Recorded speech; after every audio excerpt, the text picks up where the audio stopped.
Welcome back to the Daughters of the Moon podcast. We're grateful that you can join us for another week. We sure are. And we're excited today. We have Dr. Sharnael Wolverton Sehon with us. She is a captivating multidisciplinary expert who seamlessly blends naturopathic medicine, spirituality, and quantum science to empower individuals on their journey to wholeness. As the founder of Dr. Sharnael's True TV and author of 5 groundbreaking books, including The Science of Miracles, Remembering the Frequency of Love, Dr. Sharnael offers a unique perspective on achieving optimal health and unlocking human potential. So, welcome to our podcast. We're excited to have you on with us today. Hello, how are you guys? We're good. We're good.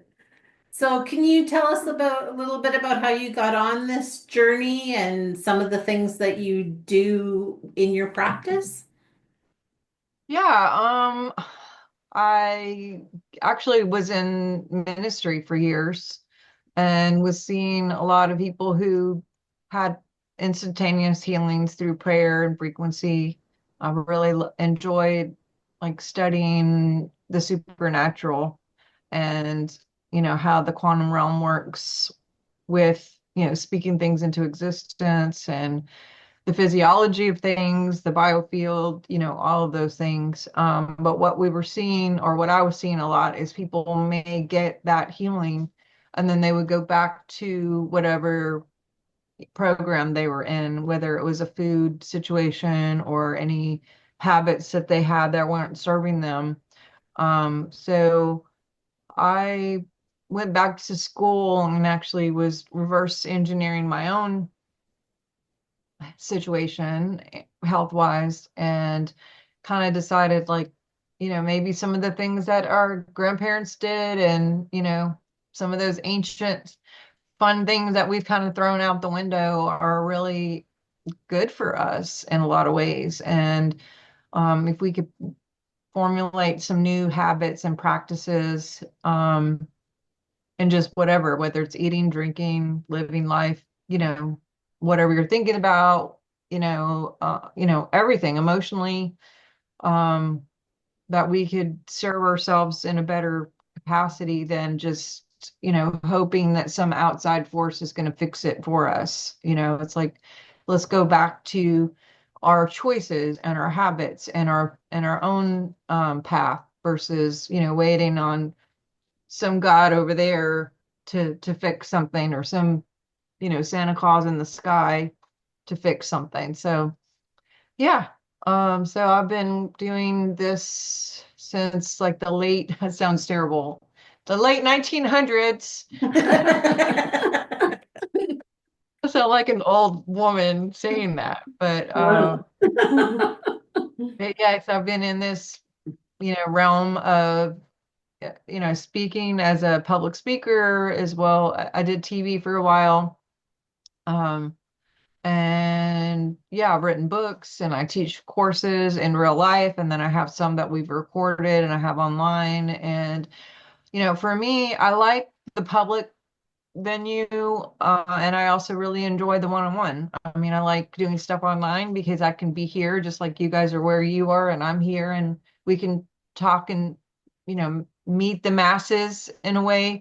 But I also really enjoy the real life stuff. I just came back from Los Angeles and I was in Miami Beach doing some things in real life with people and I get to hug them and look in their eyes and sign books and so there's good and bad about all the different, there's different things about doing different. And then in my practice, seeing people one-on-one is has a lot of benefits, just having that connection and seeing people in real life and looking in their eyeballs. And also there's a lot to say about being able to talk to 400 people or 1,000 people at one time, and then they all just get their ahas and go home and do the homework and the play work and see the changes, that way. So I'm just doing everything I can to be the best in my own, my own self version, and then also helping people to remember how to be their best version of them and make the best choices wherever they are and how they can impact themselves, their family, and their communities where they live, because I'm not everywhere at once yet, although I've been told that I am a couple times. Had some pretty strange omnipresent, bilocating type fun things. And then also, I don't even know how that happens. So, until we know how to do that and be omnipresent, we're just all doing the best we can. Yeah, Yeah, exactly. that is true. Yes, it's funny because you're hearing more and more about that now where, I just saw you earlier in that red shirt but no, you're sitting here now in the blue shirt and it's like, how did that happen, right? So I love that vibrational thing that we're going through now with that. Yeah. Yeah. So, can you talk a little bit about, like, you were talking about people and their habits and things like that, and kind of breaking habits and things? What are some questions that maybe people could ask themselves to start recognizing? I mean, I think we know what our habits are, but to start recognizing and kind of really digging deep into those to start being able to move through them.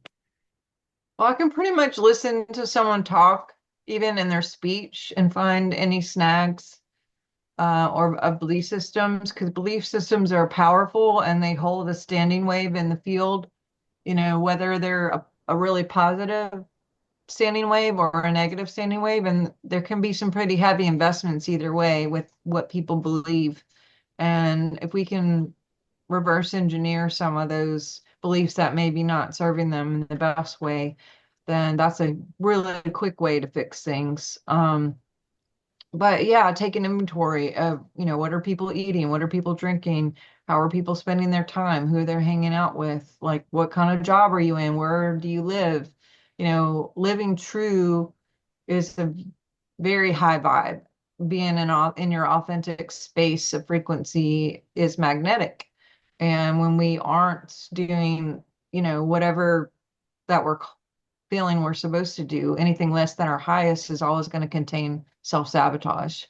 And so, some people may be fearful of living their highest because, oh, what will they think? And what will someone be mad at me? Or, maybe it's against, whatever belief systems are in your family or your friend network or whatever. And, or it's just something no one's ever done before.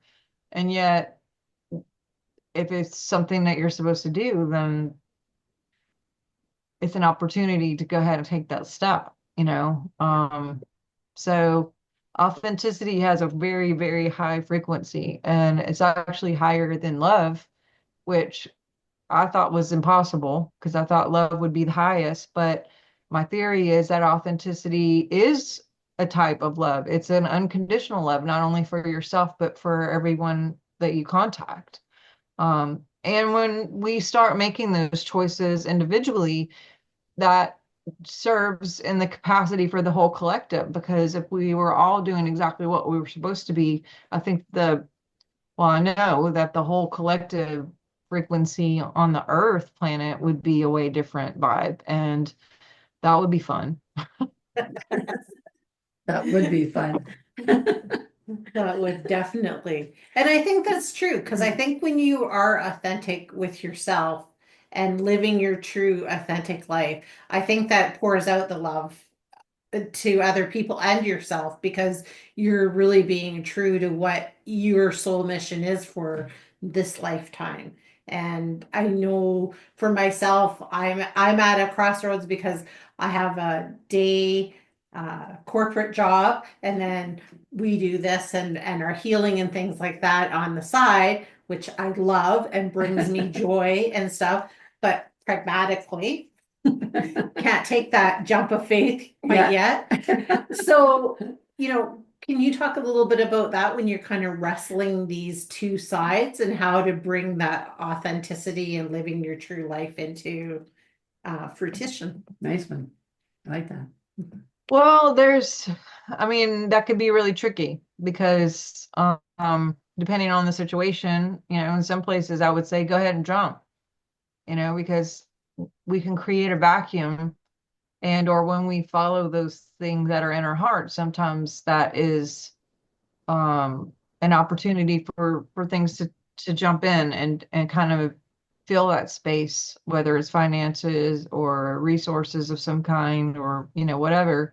And then there's sometimes when it's just not super wise to just like, hey, I'm going to quit everything and I'm going to be a, I don't know, fill in the blank of, I'm going to be a singer starting tomorrow. There's not, first of all, I don't sing well, so that wouldn't probably be my highest. But, you know, faith without works is dead.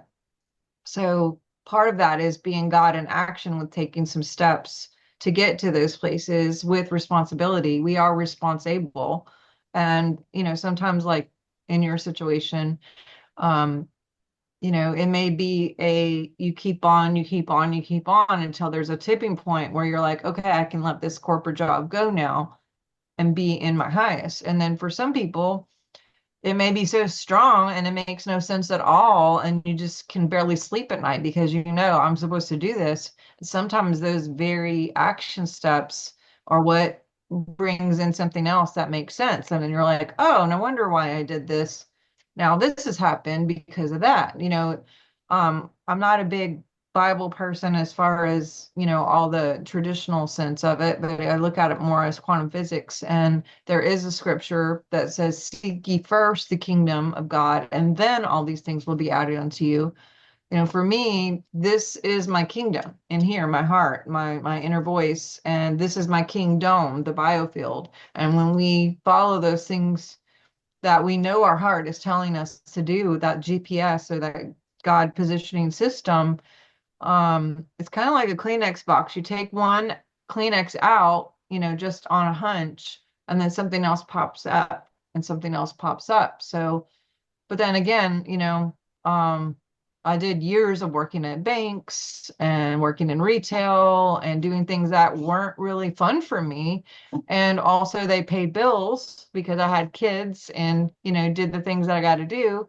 And I can honestly say, looking back, what I took away from those jobs that seemed like boring and not my highest, I'm using and utilizing all the skills that I learned in those venues to do exactly what I'm doing now. And I don't know if I would have got it any other way.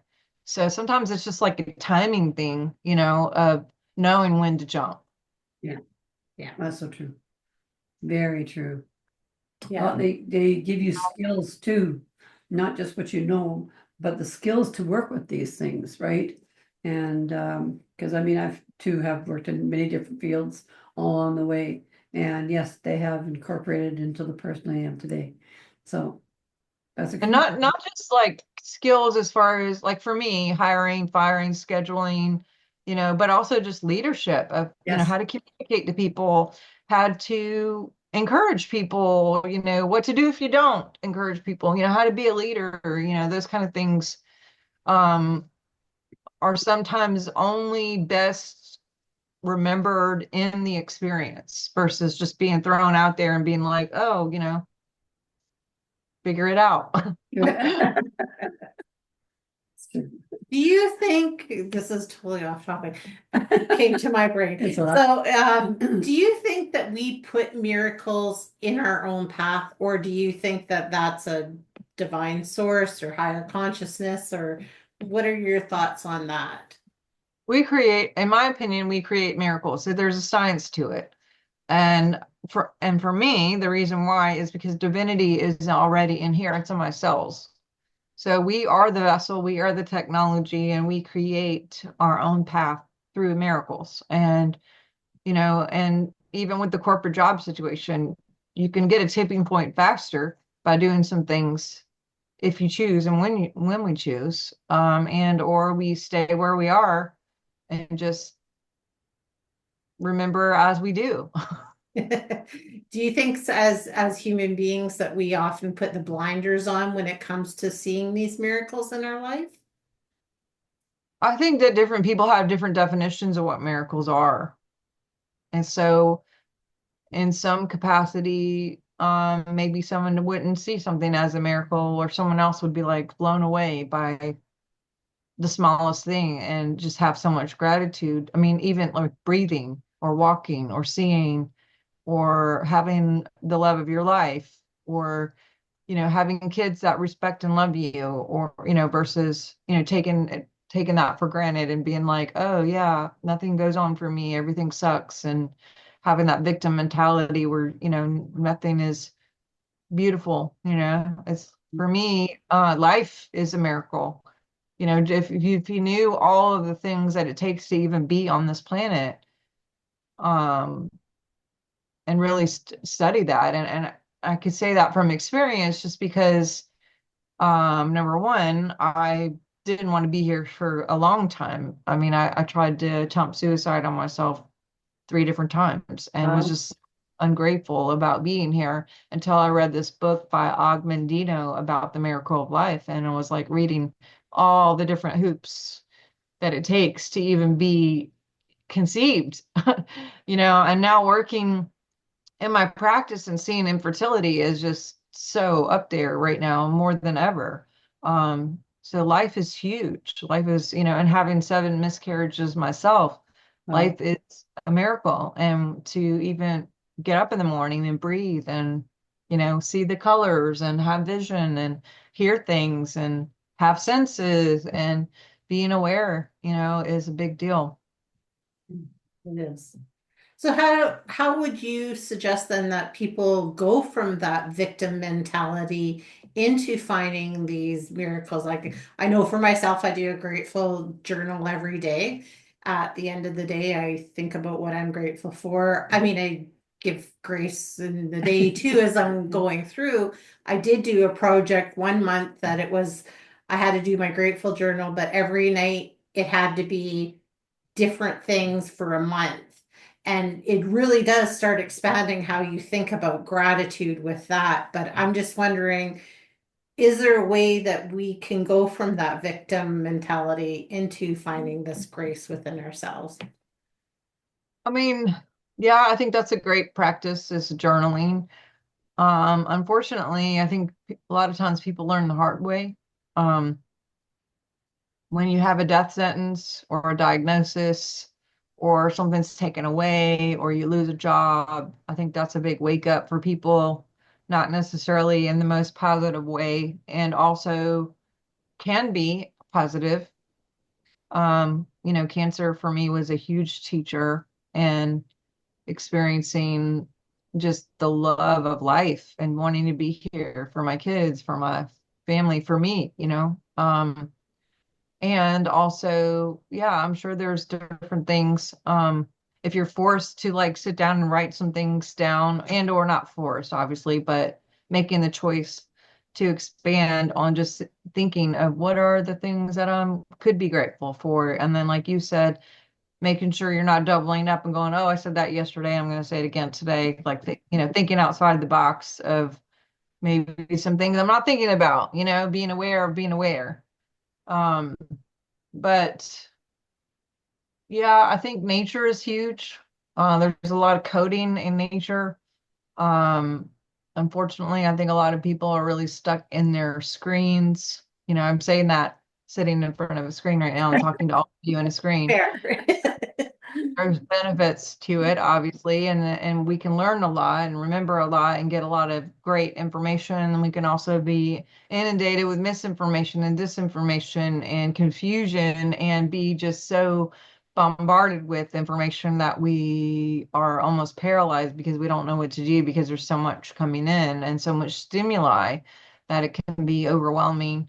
So nature is a good way to get really, really grounded. There's a lot of science to that as far as just the smells of trees and grass and phenols and sesquiterpenes and all the different, chemical things that happen. And then the grounding part of, your hormones and cortisol levels balancing out from being in nature, water, salt, things like that, just being in the ocean, being by the water, the sounds of the ocean. Like there's so much to nature that I think there's a lot of inspiration from being in, in spirit with nature and or animals in general. I think diet is huge and having awareness because if you're eating really shitty food and like lots of sugar and just not your highest in your diet, that can cloud your brain. It can cause like fungus and parasites and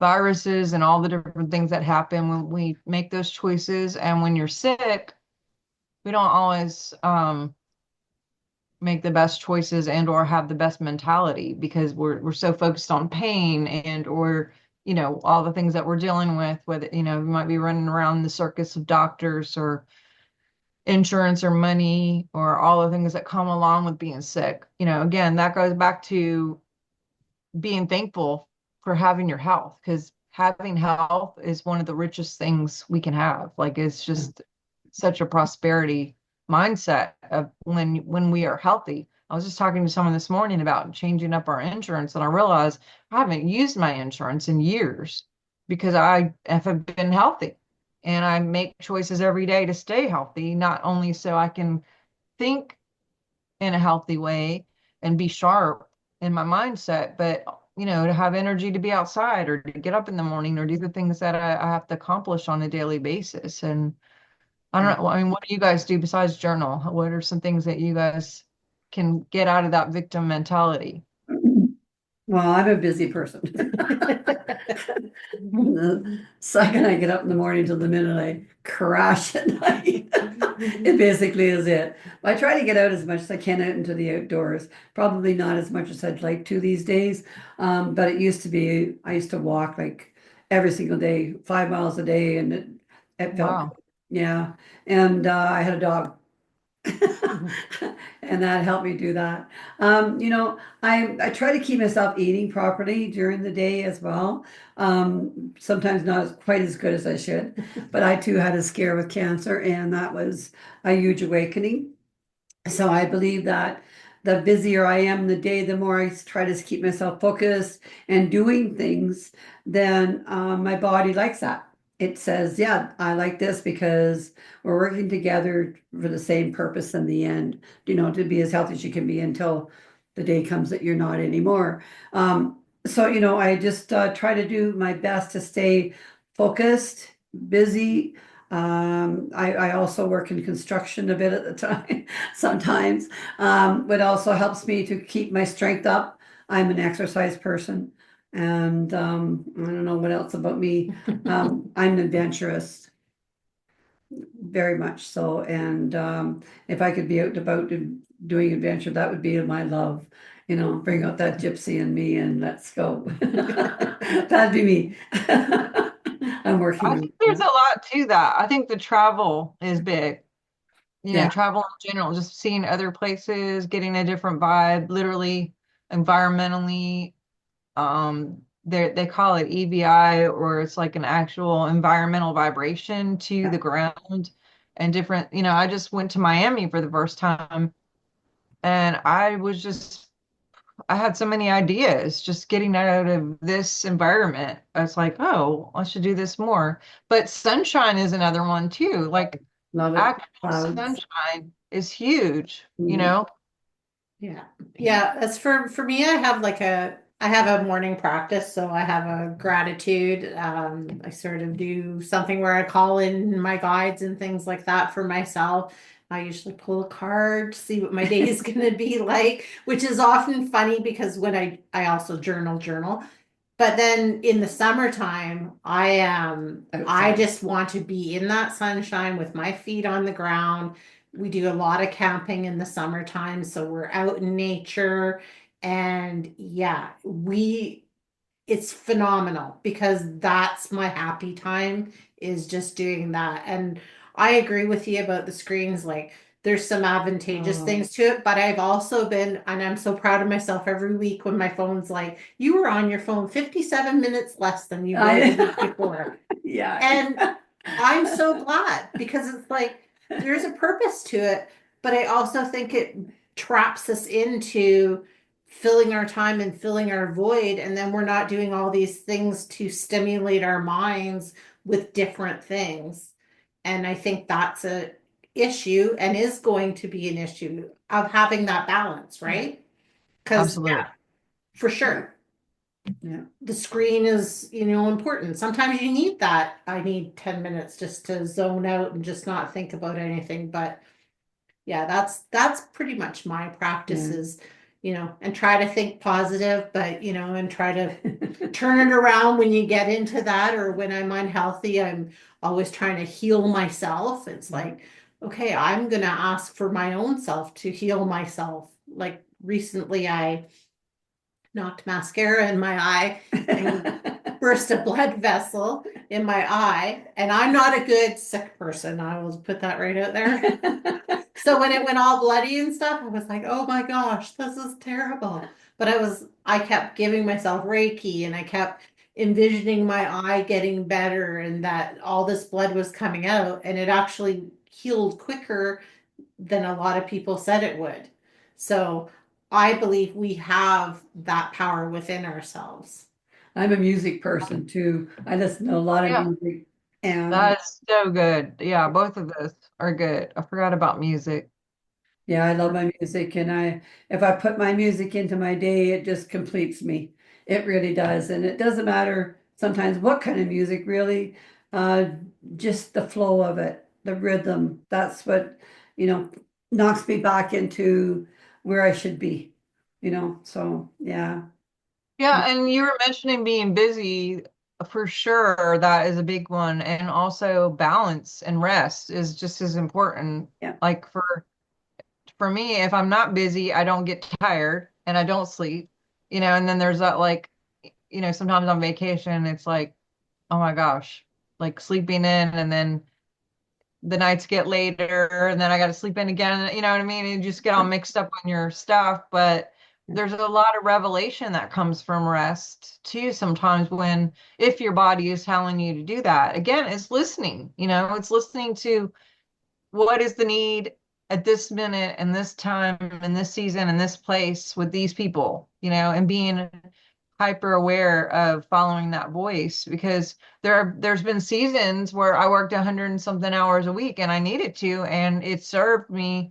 And then there's been seasons where I just was like, I need to take the summer and go camping or be with my kids or, whatever that thing is too, so I think all of it is good and all of it can be bad. If it just depends on, whatever good and bad is. Like I think there is no good or bad, but you know what I mean? It's like some of it can serve us and some of it can take away if depending on where we are, when we are there in those spots, and even who we're with, like hanging around the wrong people, there's a transfer in the field.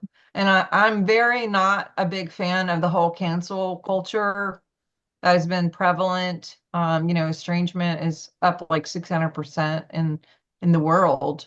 We're used to like 1 out of 500 people who are in a family might have one crazy uncle that they don't talk to or something. And now it's like 1 out of 4 people are have a major estrangement with a parent or a child or a sibling. There's so much division and just, all of this social engineering that has put a lot of people in the position where they feel like they should cancel someone. It's like, oh, we're not talking to them anymore under self-care. And it's like, I don't agree with that. And they celebrate it. They're just like, oh, I'm not speaking to my mom anymore, and it's been 5 years. Pat me on the back and give me a trophy. And it's like you're taking away that ability again to know how to communicate with people and to learn how to have resolutions to situations. And you're taking away a lot of skills that you wouldn't have gotten any other way, except for being in that situation and working things out and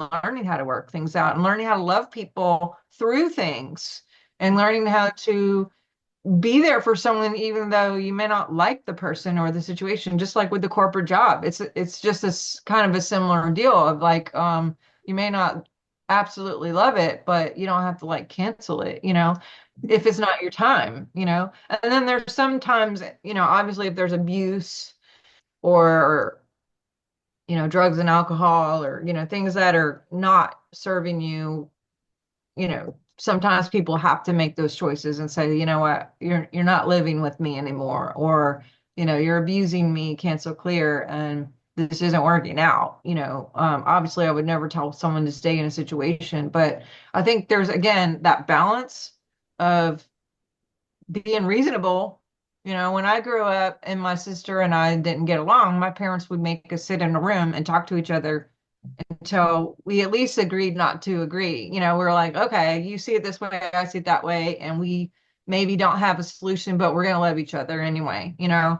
Where I think a lot of people are just, again, playing that victim card, and they're just like, oh, I can't be friends with you anymore because you fill in the blank and I don't like it. And so, whether it's politics or religion or medical decisions or whatever, it's like, man, that's so sad that people aren't in each other's lives anymore over that? Yeah. Yeah, I think too with like social media and things like that, I think that has impacted us so much because there's so many opinions for one out there. And two, Yeah. as much as it connects us, it really does disconnect us as well. And that actually personally has been my mission this year is was to find more connectedness because that's what I was finding is like I don't feel connected to anybody other than my husband who I live with and our granddaughter that lives with us, Yeah. right? Yeah. But everybody else feel or my mom because we do the podcast. But right, like I just felt so disconnected and I'm like really looked at it and was like, okay, what is my part in this then? Yeah. Because I think that's the whole thing is like you said, we are often waiting for that, God, Santa, whomever to come in and mysteriously fix everything in our lives. But I think we have to be real with ourselves Yep. to be able to say, here's my part and how I'm playing. I'm not reaching out to people. So why would people reach out to me? Yeah. True. Right? I'm not sending out that vibration to people of, hey, I'm open to going out and doing these Yeah. things.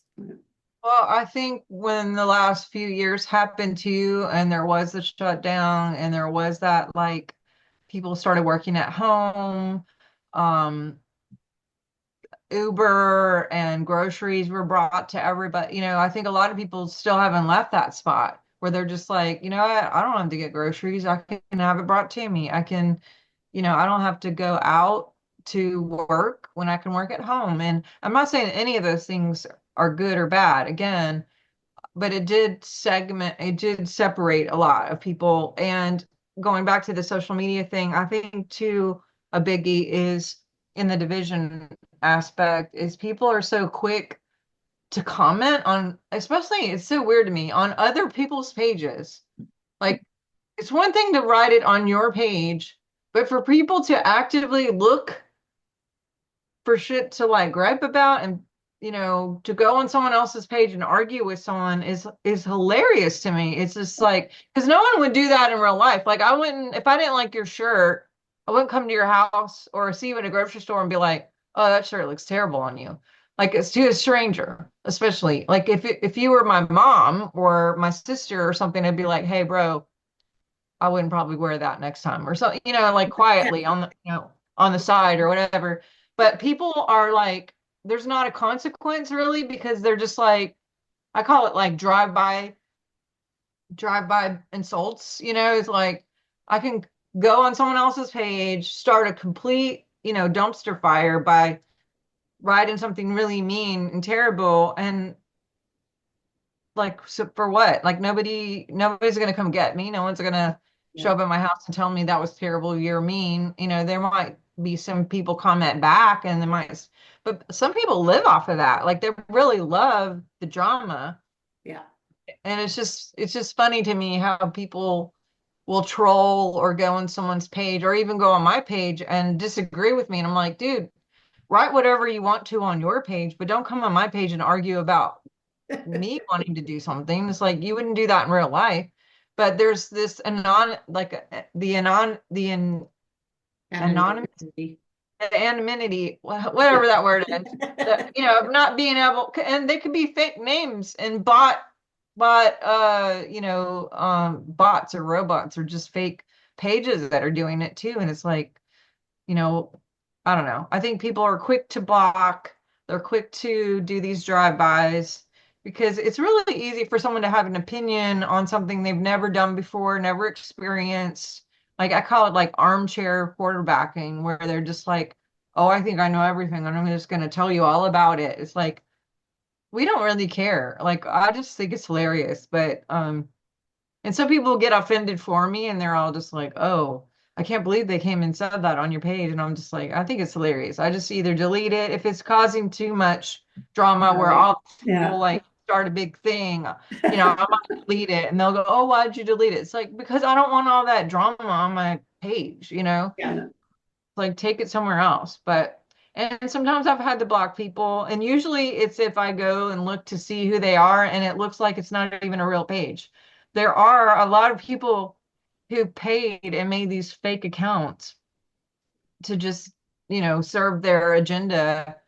And we've uncovered a lot of that in the States here recently about all this like funding that's gone to fake people, robots, or people That's who are terrible. literally paid to go start trouble. It's so funny. Not funny, it's sad. It's It sad. is sad. It is sad. I know one time I went on social media.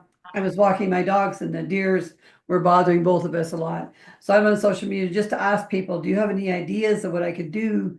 You know, and I couldn't believe it. Like it was all negative. Poor you and I thought, oh my God, this wasn't what I was looking for. I was just looking for some honest answers. So I deleted the whole thing because I thought, why would I bother, mixing myself into that drama and all the rest of it?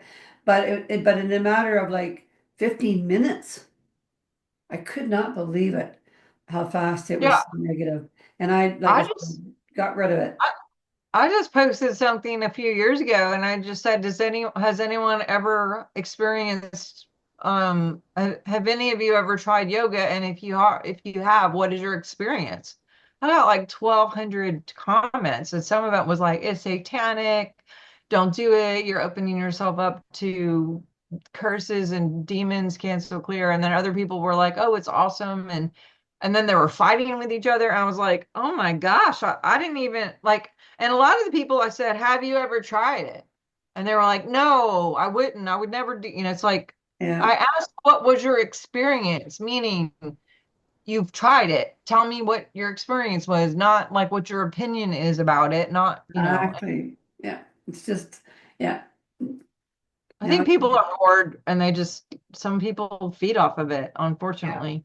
that's the truth. It is a unfortunate because I think there's so much fear out there right now that, people get sucked into this drama because I think they are, in this victim mentality and they get sucked in easy to this drama and they don't know how to get out of it. They Yeah. don't know how to say, okay, you know what? I'm not like, for me, when I read stuff like that, I'm just like, I don't have time. Like, I don't have the Yeah. energy to read into that because, Why? first of all, I don't want to attract that energy into me, so I'm just not even going to read anymore, right? Or I'll just like, oh, God bless y'all, because y'all need help. You need some love. I'll Like send you you some do, love. like you need, there's so much fear. And I just, Yeah, it's unfortunate because I think we should just meet people where they are at their stage in life. And as long as you're not abusing me mentally, spiritually, physically, okay, we can, maybe we'll be at an arm length, but we can be within each other's distance. But yeah. if you're going to start attacking me in those ways, then I'm actually going to distance myself because, again, I mean, they say, what do they say? You are a reflection of the five most people that you hang out with in your life. Yeah, that's true. Absolutely. Yeah, Yeah. that's really true. And just like real estate, I mean, you could buy a house in a subdivision that maybe is 100,000 and there's $1 million homes all around you. You're automatically going to appreciate and or go up in value just because of who's around you. But the opposite is true too. It could take away just by hanging around, literally, they say one bad apple, literally, if you take a That's, bad apple and put it in a group of apples, the other apples go bad. yeah, I mean, Yeah. yeah. science. Yeah. And they've done all kinds of projects and experiments where they took a really negative person, put them in a group of really high performing individuals, like in a corporate level, and everyone goes down like 30% in their productivity versus putting, really, really high performance people in like one person being negative. They'll come up a little bit, but the other people also come down. There Yeah. is a transfer that happens. And so I guess being aware of your energy, who you're spending your time with, and if you can love someone without being touched, meaning like it doesn't affect you, Right. usually there's, it's an okay space when you're aware and you're like, you know what, that's just how they are for right now, whatever it is. Deuces, peace, we're good. I'm gonna love you from over here. I may not get everything you're doing, and also it's fine. And I've had some really great mentors in my life who I got to witness their love unconditionally without judgment towards people who didn't agree with them about politics or religion or whatever. And my parents have been very good models of that. And then I've also seen quite the opposite. And so I've seen both sides and I get to just go, you know what? I want to be the loving one. I choose to be the one who sees and loves no matter what. And even if that means sometimes distance, but just loving from afar and being like, you know what? I see you and I get it and I've been there and or maybe I haven't. And also I love you anyway. Yep. Mhm. Yep. Yep. Exactly. Yeah, exactly the truth with that. Okay. So this time has really flown. Holy cow. I can't believe it. So can you tell everybody where they can find you? Absolutely. Yes. If you go to drsharnael.com, doctor and then Sharnael, like Israel. Lots of books that I've written. My podcast is there. I have a podcast every Thursday at noon, and we have a lot of really interesting guests that come on and we interview, and it's just a fun thing that we've been doing since the late 1900s again. I like to throw that in. Um, and then I have workshops. I did have my schedule up of different places where I would be speaking. I had to take that down, but you could probably find that on social media. I'm on all the platforms, as far as Facebook, YouTube, uh, Instagram, all the things under Dr. Sharnael. But yeah, I would love to meet with you guys. I do biofeedback, remote biofeedback. If anyone's interested in that, I do mapping sessions and coaching. And I do like to work with people and help find their snags so we can like clear it and people can get a different outcome because miracles are here for us when we remember them and know how to do the formulas to get there. My book actually talks a lot about the formulas. This is my newest book, The Science of Miracles. And yeah, if you guys feel stuck and you're ready to get into a new place, work with me and or read the book or Yeah. listen to it on audio and Thank hope you. to see you guys again somewhere around. Yeah, I also. absolutely. So if you had a final thought for all of our listeners, what would it be? Yeah, I mean, again, we're in really interesting times. And so my biggest um thought I would love people to really be invited to is to remembering who you are and what you're supposed to be doing, no matter what's going on externally, of just following that inner GPS or that God system. And there's a lot of opportunity to really get quiet enough to even hear that voice and to follow those little hints. And you may be very surprised on where it leads you. Wonderful. Thank Well, you. thank you so much, and thank you for spending time with us. It's been a real pleasure. It certainly has. And Thank everybody else, we will see you the next time. You bet you will. you. Bless you.